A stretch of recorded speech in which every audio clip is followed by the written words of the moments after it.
xatoni aslo qilmang. Uchinchisi eng asosiysi. Birinchisi mahsulotni ishlab chiqaruvchidan stiklari qanaqa, yaxshi keladimi albatta so'rang, bu ham juda muhim. Ikkinchi xato, ko'pchilik bunaqa qilib qotirishyapti. Yaqinroq ko'rsating, tushunarli bo'lishi uchun reykani ustiga qo'yib qotirishmoqda.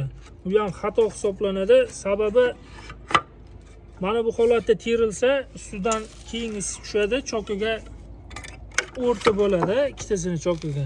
Bu yoqdan udar bo'lganda mustahkamligi ancha foyda beradi. Uchinchi xato, ustalarimiz ba'zilari tushunmay teskari holatda terib qo'yishadi. Mana bu yerda maxsus suv qaytaradigan o'zining yo'llari bor. Shuni agar teskari terilsa, yomg'ir yoqqanda suv kirib, reykani chirib ketishi oqibatiga olib keladi. Ko'rishingiz mumkin, buni aslo termaslik kerak.